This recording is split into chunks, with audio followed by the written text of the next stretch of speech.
성경 봉독하겠습니다. 오늘 우리에게 주신 하나님의 말씀 두 곳입니다. 먼저 고린도전서 15장 19절부터 26절의 말씀 봉독해 드리겠습니다. 고린도전서 15장 19절부터 18절 말씀까지 26절까지입니다. 죄송합니다. 고린도전서 15장 19절부터 26절 말씀까지 신약성경 282쪽입니다. 봉독해 드립니다. 만일 그리스도 안에서 우리가 바라는 것이 다만 이 세상의 삶뿐이면 모든 사람 가운데 우리가 더욱 불쌍한 자이리라.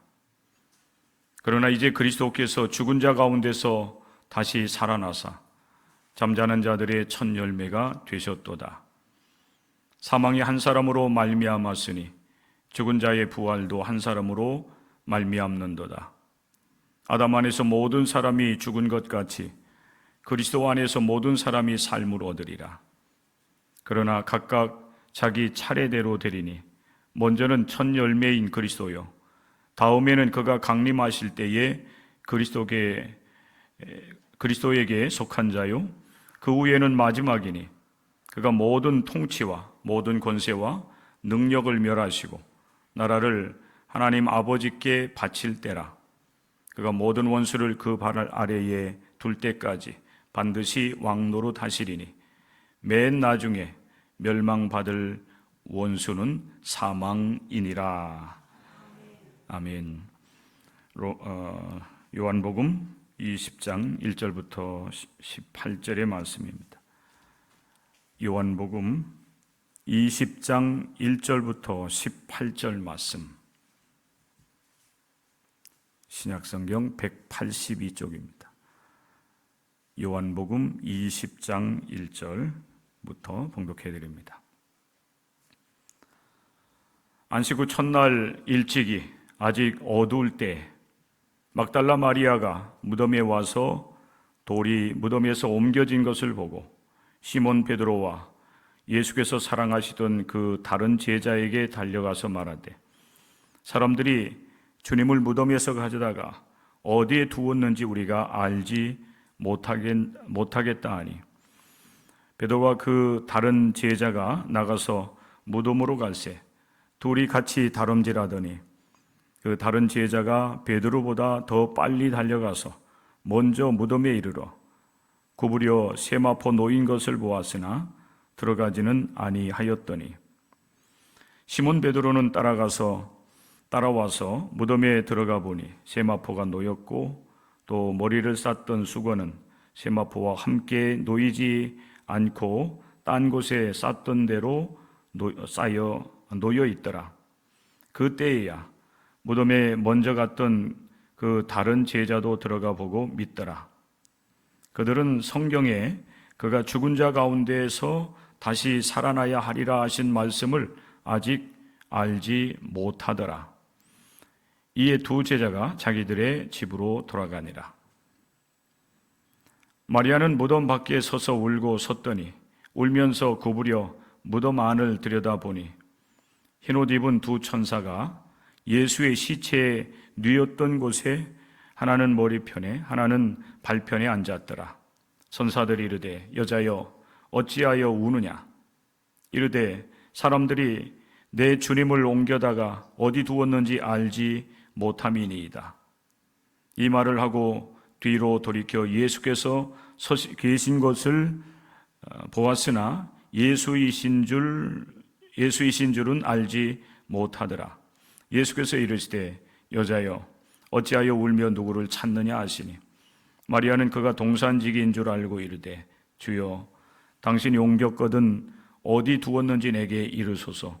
그리하면 내가 가져가리이다. 예수께서 마리아야 하시거늘 마리아가 돌이켜 시브리 말로 라보니 하니 이는 선생님이라는 말이라. 예수께서 이르시되, 나를 붙들지 말라.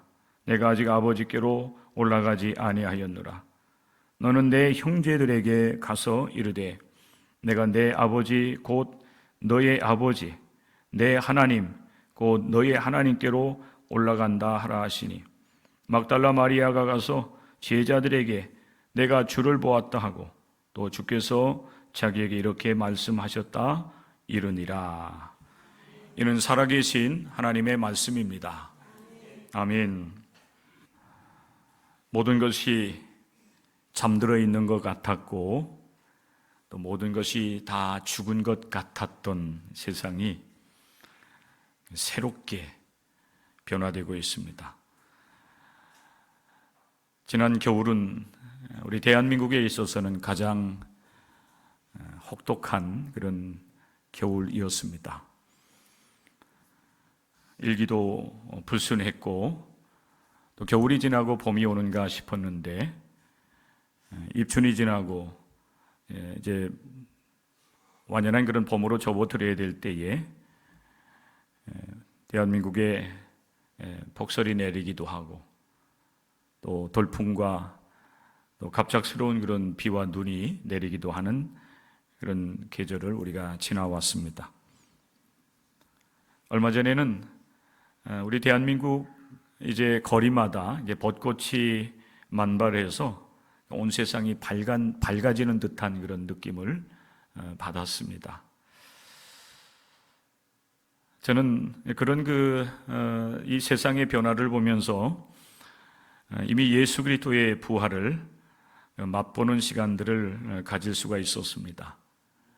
모든 것이 어둡고 잠들어 있는 것 같지만은 죽은 것 같지만은 또 생명은 또 새롭게 잉태되고 태어나고 또 부활한다고 하는 사실을 확인을 할 수가 있었기 때문에 그렇습니다. 특별히 우리 대한민국은 혼란과 혼돈에 빠져 있었습니다. 그런데 이제 하나님께서 우리에게 은혜를 베풀어 주셔서 대한민국이 어느 정도 이제 안정을 찾아가고 있고 머지않아서 예전과 같은 그런 평안한 나라, 행복한 나라가 되어질 줄로 믿습니다. 2025년 부활절을 맞이하면서 여러분 주님께서 우리에게 주시는 그 새날에 대한 꿈을 여러분들이 함께 꾸면서 대한민국의 미래가 어떻게 전개될지 하나님께 기도하시면서 소망하는 여러분들 될 수 있기를 바랍니다. 우리 신앙 공동체도 마찬가지입니다. 우리 공동체도 이 부활절을 맞이하면서 꿈을 꾸는 교회가 될 수 있었으면 좋겠습니다. 그리고 이 공동체를 이루어 나가는 여러분 한 사람 한 사람도 마찬가지입니다. 힘들고 어려운 그런 인생길을 살아가지만 우리 주님께서 죽음을 이기시고 부활하셔서 승리자가 되셨던 것처럼 주님과 함께 여러분들이 인생길을 걸어간다면 여러분들도 승리하게 될 것입니다. 여러분들이 소망하는 일들을 꿈꾸면서 부활절 하루를 주 안에서 보내시고 또 한 주간을 주님과 함께 동행하면서 믿음으로 승리하는 여러분들이 다 될 수 있기를 주님의 이름으로 간절히 축복합니다. 예수님께서 십자가에서 못 박히시고 고난을 당하시다가 죽임을 당합니다. 그리고 아리마대 요셉과 니고데모에 의해서 예수님의 그 시신이 십자가에서 내려옴을 받게 되고 장례를 치르게 됩니다. 예수님께서 십자가에 못 박히셔 죽으신 지 사흘째 되는 날, 그날은 안식일이 지난 첫날이었습니다. 막달라 마리아가 일찍이 아직 어두울 때에 예수님의 무덤을 찾아가고 있습니다. 막달라 마리아가 예수님의 무덤에 가까이 왔을 때에 놀랍게도 예수님의 그 무덤을 가로막고 있었던 그 돌문이 옮겨진 것을 보았습니다. 성경은 그 이후에 막달라 마리아가 어떻게 행동했는지에 대해서 굉장히 단순하게 얘기를 하고 있습니다. 예수님의 돌무덤 그 문이 이제 열려져 있었기 때문에 그 무덤을 들어가서 예수님의 시체가 어떻게 되었는지를 확인했다라고 하는 사실에 대해서는 여기에서는 말씀하고 있지는 않습니다. 막달라 마리아는 그 현장을 보고 사람들이 예수님의 시체를 옮겨서 다른 곳에 두었다라고 생각을 합니다. 그리고 다시 되돌아가서 예수님의 제자인 시몬 베드로와 예수께서 사랑하시던 그 다른 제자에게 달려가서 그 사실을 말합니다. 시몬 베드로와 그 다른 제자 사도 요한입니다. 이 두 제자가 이제 자기들이 머물고 있던 곳에서 나와서 예수님의 무덤으로 다름질합니다. 근데 이 두 사람이 예수님의 무덤을 향해서 달려가고 있는데 사도 요한이 재빨랐습니다. 베드로보다 먼저 달려가서 예수님의 무덤에 이르렀습니다. 그는 무덤 안을 들여다봅니다. 그 안에 있어야 될 예수님의 시체는 보이지 않고 예수님을 이제 장례 치료 위해서 쌌던 세마포가 놓여져 있는 것을 보았다라고 성경은 우리에게 말씀을 하고 있습니다. 뒤늦게 따라온 시몬 베드로, 그는 용감했습니다. 예수님의 무덤에 들어가서 예수님께서 이제 예수님의 시체를 뉘어놨던 그곳을 이제 보게 되는데, 예수님을 감쌌던 세마포가 놓여져 있었고, 그리고 또 예수님의 머리를 쌌던 수건은 세마포와 함께 놓이지 않고 딴 곳에 쌌던 그대로 놓여 있는 것을 발견하게 됩니다. 그때서야 무덤에 먼저 도착했던 사도 요한이 용기를 내어서 예수님의 무덤에 같이 들어가서 그 현장을 보고 믿었다라고 성경은 우리에게 증언을 하고 있습니다. 근데 저는 이 말씀을 여러분과 같이 나누기 위해서 준비하는 과정 속에서 이상한 점을 한 가지 발견을 했습니다. 시몬 베드로와 사도 요한이 부활절 첫날에 그 여자들의 그 증언의 말을 듣고서 무덤의 현장을 가서 예수님의 시체가 그곳에 있지 아니하다라고 하는 사실을 들어가서 보고 믿더라라고 성경은 분명히 8절에서 말씀하고 있는데 9절에 보면 가로 열고 이렇게 말씀을 하고 있습니다. 그들은 성경에 그가 죽은 자 가운데서 다시 살아나야 하리라 하신 말씀을 아직 알지 못하더라 하고 가로를 닫습니다. 그리고 10절에 보면 이에 두 제자가 자기들의 집으로 돌아가니라. 8절과 9절이 뭔가 이렇게 상충되고 있는 듯한 느낌을 우리가 받게 되는 겁니다. 분명히 베드로와 요한이 그 무덤에 들어가서 예수님의 시체가 보이지 않고 오히려 예수님의 시체를 쌌던 세마포와 수건을 보고 현장을 분명히 확인을 했는데, 그래서 그들은 믿더라 그렇게 성경은 말씀하고 있는데 9절에서는 오히려 또 말씀을 하기를 그들은 예수께서 죽은 자 가운데서 다시 살아나야 하리라 하신 말씀을 아직 알지 못하더라, 이렇게 말씀을 하고 있기 때문에 그렇습니다. 그래서일까요? 10절의 말씀에 보면 이에 두 제자가 자기들의 집으로 돌아가니라. 이들은 무덤의 현장에 달려왔지만은 예수께서 계시지 않는 빈 무덤을 확인했지만은 좀 아쉽게도 부활하신 주님을 만나지는 못합니다. 그 현장을 확인하고 집으로 돌아간 것입니다. 그렇다고 한다면은 여러분, 시몬 베드로와 사도 요한이 그 현장을 보고 믿었다라고 하는 그 말의 의미는 무엇일까 하는 생각을 하게 됩니다. 성서학자들은 이 말씀을 여러 가지로 이렇게 해석을 하는데 특별히 크게 보면은 두 가지를 얘기합니다. 하나는 막달라 마리아가 한 말이 맞았다라고 보고 믿었다. 이게 사실이네. 예수님의 그 무덤에 돌문이 옮겨져 있고 예수님의 시체가 보이지 않는다라고 말한 것이 맞구나라고 확인하고 그 사실을 인정하면서 돌아갔다라고 하는 그런 이제 그렇게 해석을 하기도 하고, 또 한쪽에서는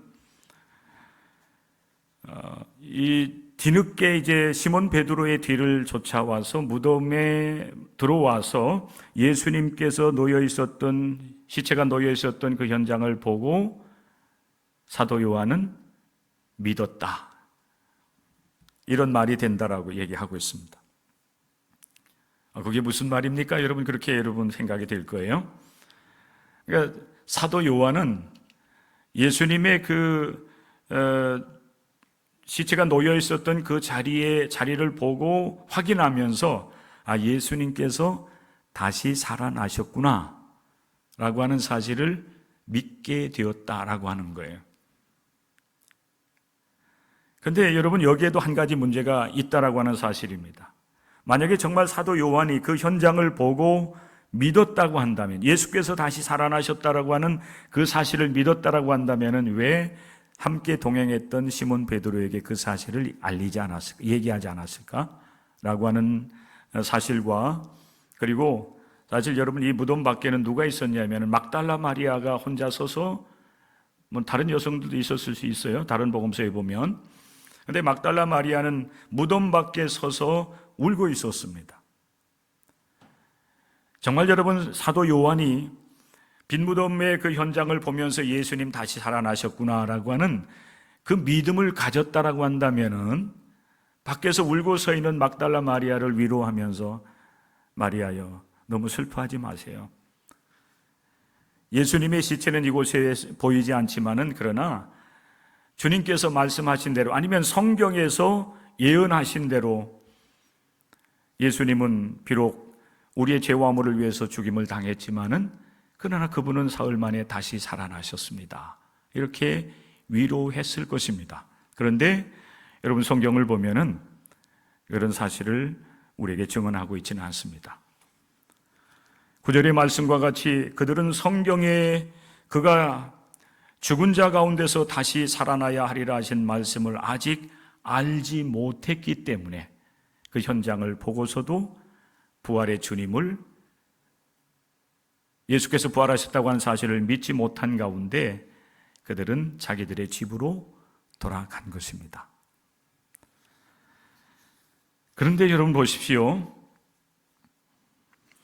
예수님의 두 제자들이 그 빈 무덤을 확인하고 돌아간 이후에 부활하신 우리 주님께서 무덤 밖에서 서서 울고 있는 마리아를 만나주시는, 부활의 주님이 막달라 마리아에게 나타나셔서 예수께서 실제적으로 부활하셨다고 하는 그 사실을 분명하게 증언하고 있는 모습을 우리가 요한복음 20장 11절 이하의 말씀을 통해서 우리가 증언을 받습니다.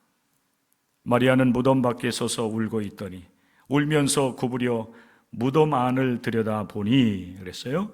그 무덤 안에 두 천사가, 예수님의 시체가 뉘어 있었던 곳에 이 두 천사가 있었습니다. 마리아가 밖에 서서 울고 있다가 몸을 구부려 가지고 무덤 안을 들여다볼 때에 두 천사가 울면서 무덤 안을 들여다보고 있는 막달라 마리아에게 이렇게 묻습니다. 어찌하여 우느냐? 어찌하여 울고 있느냐? 막달라 마리아는 천사의 그 물음에 이렇게 대답을 합니다. 사람들이 내 주님을 옮겨다가 어디 두었는지 내가 알지 못하기 때문입니다. 내 주님, 우리와 함께 했던 내 주님께서 사흘 전에 골고다 언덕 저 십자가에서 못 박히셔서 죽임을 당하셨고 이곳에 장례를 치루었는데 이곳에 있어야 될 예수님의 시체가 보이지 않습니다.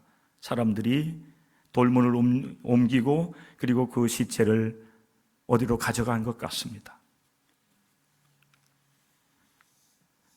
막달라 마리아의 그 대답을 들은 여러분, 대답을 할 때에 놀라운 한 가지 사실이 여러분 성경에서 증언이 되고 있습니다. 천사들의 그 질문에 대해서 답변을 하던 막달라 마리아가 갑자기 여러분 뒤를 돌아다 봅니다. 여러분 이 광경을 한번 잘 생각을 해보세요. 굉장히 중요한 그런 말씀입니다. 천사의 말에 대답을 하던 이 막달라 마리아가 갑자기 뒤를 돌아다 봐요. 그곳에 한 사람이 서 있었습니다. 그분이 누군가 하면 부활하신 주님이었습니다. 그런데 오늘 성경을 보면은 분명히 부활하신 우리 주님께서 막달라 마리아의 뒤에 계셨고, 막달라 마리아는 뒤를 돌아보면서 자기 뒤에 서 계신 부활하신 주님을 보았지만은 14절 하반절의 말씀에 보면 이렇게 성경은 말씀하고 있습니다. 예수께서 계신 것을 보았으나 예수신 줄 알지 못하더라. 오히려 예수께서 그 막달라 마리아, 예수님 자신을 알아보지 못하고 있는 마리아를 향해서 여자여 어찌하여 울며 누구를 찾느냐 그렇게 물을 때에 막달라 마리아는 자기에게 그렇게 묻고 있는 그분이 사실 부활하신 주님임에도 불구하고 동산직인 줄 알고 그랬어요. 동산직인 줄 알고, 당신께서 내 주님의 그 시체를 옮기셨다고 한다면 어디에 두었는지를 좀 알려주십시오. 그리하면 내가 그분을 모시겠습니다 라고 말하고 있는 막달라 마리아의 모습을 봅니다.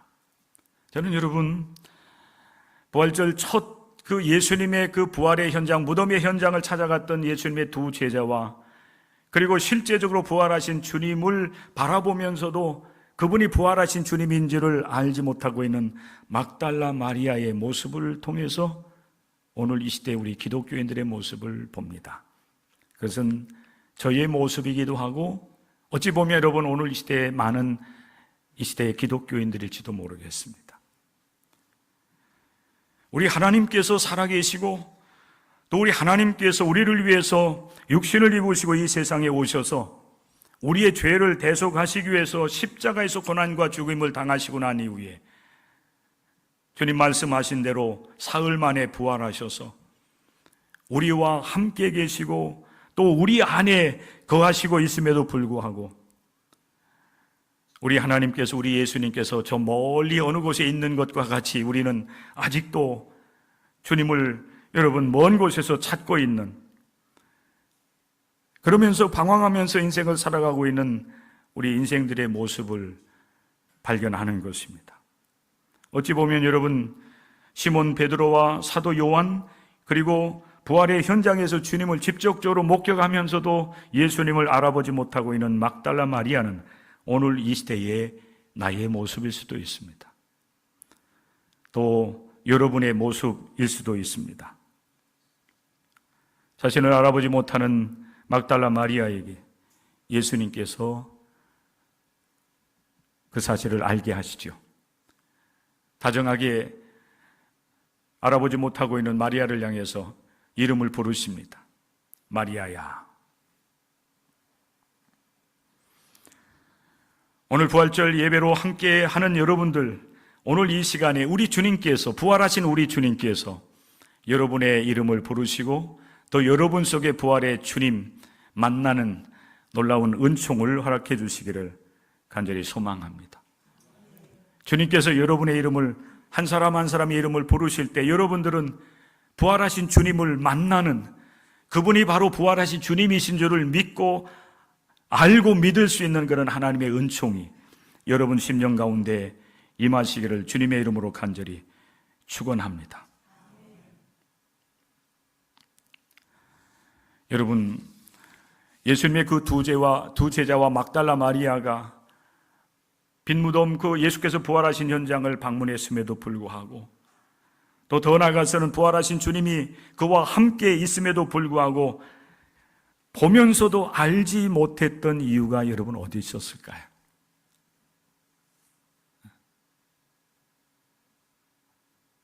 오늘 이 시대에 여러분 우리 기독교인들이 하나님을 믿는다라고 하면서 하나님은 모든 만유의 주인이 되신 전능하신 하나님이시라고 하는 사실을 믿으면서도 주님은 부활하셔서 오늘도 우리와 함께하고 있다고 하는 사실을 믿는다고 고백하면서도 실제적인 우리의 삶 속에서는 하나님과 함께하는 그런 삶이 이루어지지 못하고 복음의 능력이나 부활의 능력을 나타내지 못하고 삶을 살아가는 여러분, 우리들을 바라보면서 오늘 이 시간에 여러분, 왜 우리가 믿음을 갖고 있으면서도 부활의 주님의 그 은혜와 능력을 알지 못하는 가운데 아직도 어두운 가운데서, 혼란한 가운데서 방황하면서 인생을 살아가고 있는지를 우리가 볼 수 있어야 될 것입니다. 오늘 말씀은 분명하게 우리에게 증언을 하고 있어요. 제자들이 성경에서 말씀하시는 것을 다 알지 못한 거예요.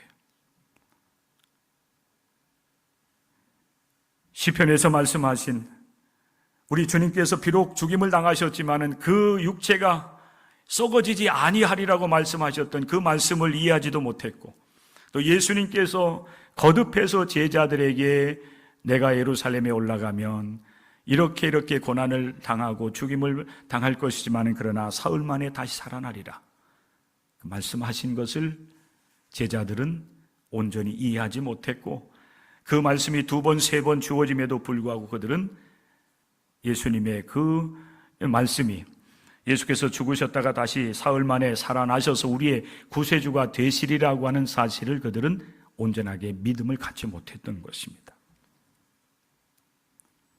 그렇기 때문에 여러분, 현장에 가서도 부활하신 주님을 여러분 찾지 않았고, 또 실제적으로 그 앞에 있음에도 불구하고 막달라 마리아는 예수님을 알아보지 못하는 그런 어리석음을 범한 것입니다. 그런데 놀랍게도 우리 예수님께서 막달라 마리아를 불러주시잖아요. 그의 눈을 밝혀주시는 겁니다. 그의 믿음의 눈을 뜨게 하시는 거예요.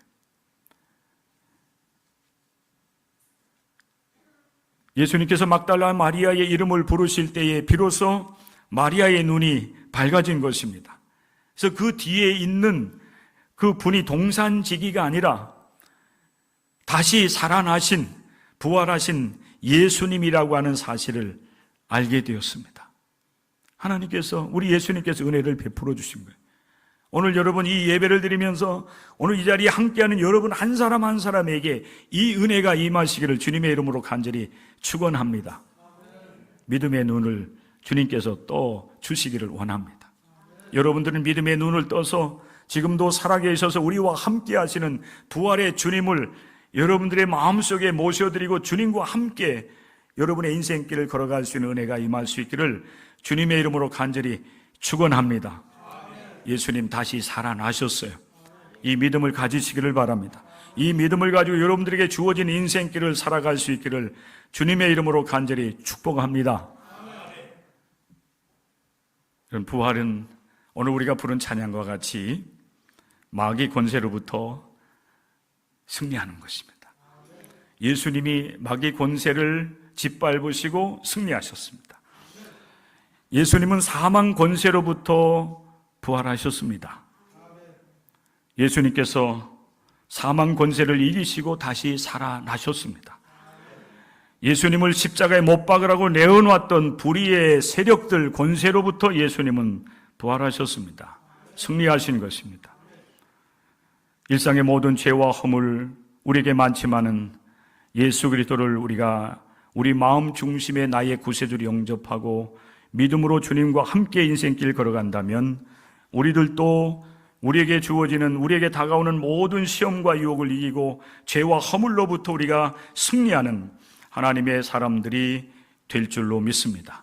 주님은 고난을 당하시고 죽임을 당하셨지만 다시 살아나셔서 모든 믿는 자에게 새로운 생명과 참된 자유를 허락해 주셨습니다. 승리하신 우리 주님께 모든 영광을 돌리는 여러분들이 될 수 있기를 주님의 이름으로 간절히 축원합니다. 사도 바울은 고린도전서 15장의 말씀을 통해서 성도들에게 예수 그리스도의 부활의 확실성에 대해서 얘기합니다. 부활하신 주님은 막달라 마리아뿐만 아니라 그와 함께 동행했던 여자들에게 나타나셨고 또 제자들에게 나타나십니다. 그리고 사도 바울은 말씀하기를 일시에 우리 부활하신 주님께서 500여 형제들에게 나타나셨다 그랬어요. 사도 바울이 고린도 전서를 기록할 그 당시까지만 해도 예수께서 부활하셔서 그들에게 나타나셨던 그 현장을 이제 예수님의 부활을 목격했던 사람들 가운데 아직도 대다수의 사람들이 지금도 살아있다라고 성경을 통해서 말씀을 하고 있는 것입니다. 예수님의 부활, 분명하고 확실하게 이루어졌다고 하는 사실을 말씀을 하는 가운데 사도 바울은 이런 말씀을 하십니다. 만일 그리스도께서 죽은 자 가운데서 다시 살아나지 못하셨다면 우리가 전파하는 것도 헛것이요 또 너희 믿음도 헛것이며 또 우리가 하나님의 거짓 증인으로 발견될 것이다. 왜 그러냐? 우리가 하나님이 그리스도를 다시 살리셨다고 증언하였기 때문이라고 말을 하고 있습니다. 만약에 여러분 우리가 그리스도 예수께서 다시 살아나지 아니하셨다라고 한다면, 그리고 아직도 우리가 죄악 가운데 있다라고 한다면, 그렇기 때문에 여러분 우리가 살아가는 이 삶이 이 세상의 삶뿐이라고 한다면 부활을 믿는 우리 기독교인들은 가장 불쌍한 자일 것이다라고 말합니다. 이렇게 말을 하면서 사도 바울이 분명하게 우리에게 말씀을 하는 것은, 그러나 그리스도께서 죽은 자 가운데서 다시 살아나셔서 잠자는 자들의 첫 열매가 되셨도다. 할렐루야. 네. 사망이 한 사람으로 말미암았으니 죽은 자의 부활도 한 사람으로 말미암는도다. 첫사람 아담이 하나님의 말씀에 불순종해서 죄를 범함으로 죄악이 세상에 들어왔고, 마귀 권세가, 여러분 불의한 세력들이, 죄악이 우리를 지배하는 그런 세상이 되었지만은, 그러나 하나님께서 예비하셨고 또 계획하셨던 예수 그리스도를 통해서 우리 하나님은 속죄의 은총을 우리로 하여금 경험케 하셔서 예수 그리스도 그 한 분으로 말미암아 이제는 생명이, 사망이 아니라 생명이, 사망이 아니라 부활이, 사망이 아니라 우리에게 구원의 은총이 임하게 된다라고 사도 바울은 말씀을 하고 있습니다. 죽은 자의 부활도 이 한 사람 예수 그리스도로 말미암는도다라고 말씀을 하면서 우리로 하여금 부활의 신앙을 가지고, 비록 이 세상이 힘들고 어려운 세상이지만은 믿음을 가지고 삶을 살아가게 되면 우리 하나님께서 우리를 승리케 하실 뿐만 아니라 예수님을 부활의 첫 열매로 이제 거두어 들이신 우리 하나님께서 예수 그리스도 안에서 믿음으로 살아가는 모든 하나님의 백성들도 우리 하나님께서 다시 부활에 동참하게 우리들도 부활시켜 주시리라는 거예요. 아담 안에서 모든 사람이 죽은 것 같이 그리스도 안에서 모든 사람이 삶을 얻으리라. 그러나 각각 자기 차례대로니 먼저는 첫 열매인 그리스도요, 다음에는 그가 강림하실 때에 그리스도께 속한 자요 그랬어요. 여러분들도 예수님과 함께 다시 살 줄로 믿으시기를 바랍니다. 주님께서 강림하실 그때, 이게 우리의 소망입니다. 우리 기독교인의 소망이에요. 그래서 우리가 이 땅 위에서 때로는 힘들고 어렵게 삶을 살아가지만은 믿음을 지켜나가는, 예수 그리스도 안에 있을 때에 내가 비록 잠자는 자, 죽은 자 가운데 있다 할지라도 주님이 강림하실 그때에 그리스도 안에서 잠자는 자, 죽은 자들은 주님께서 다시 부활의 영광에 동참하도록 주님께서 살려주실 것이라는 겁니다.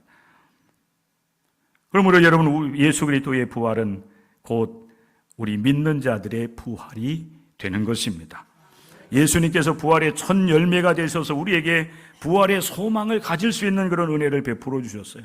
그러므로 여러분, 오늘 이 거룩한 날, 특별히 예수 그리스도께서 죽음을 이기시고 부활하신 이 날에 부활의 주님을 만나고 그분을 주님으로 모셔드리게 될 때에 현재적 삶도 주 안에서 승리할 뿐만 아니라 미래가 부활의 소망으로 가득하게 될 것이고, 결국 우리는 믿음으로 승리하여서 주님 오실 때의 부활에 참여하게 되는 은혜도 누리게 될 줄로 믿습니다. 오늘은 여러분이 성경을 통해서 우리에게 주시는 첫 부활절에 대한 증언의 말씀들을 그대로 여러분과 함께 나누면서 오늘을 보냅니다. 다음 주에는 부활의 참된 의미가 어디 있는지에 대해서 여러분과 같이 말씀을 나누도록 하겠습니다. 참된 부활의 신앙을 가지고 살아가는 우리가 이 세상을 어떻게 믿음으로 살아가야 될 것인지 주님께서 우리에게 주시는 말씀을 통해서 하나님께서 주신 여러분의 삶을 소중하게 생각하면서 여러분의 삶을 통해서 하나님의 뜻을 이루고 영광을 돌릴 수 있는 놀라운 은혜가 여러분 가운데 임하게 될 것입니다. 이번 한 주간 동안 부활의 믿음, 주님이 부활하셨다고 하는, 지금도 부활하신 주님이 나와 함께 하신다고 하는 믿음을 가지고 한날 한날을 믿음으로 살아서 하나님께 영광을 올려드리는 모든 성도들 되시기를 주님의 이름으로 간절히 축복합니다.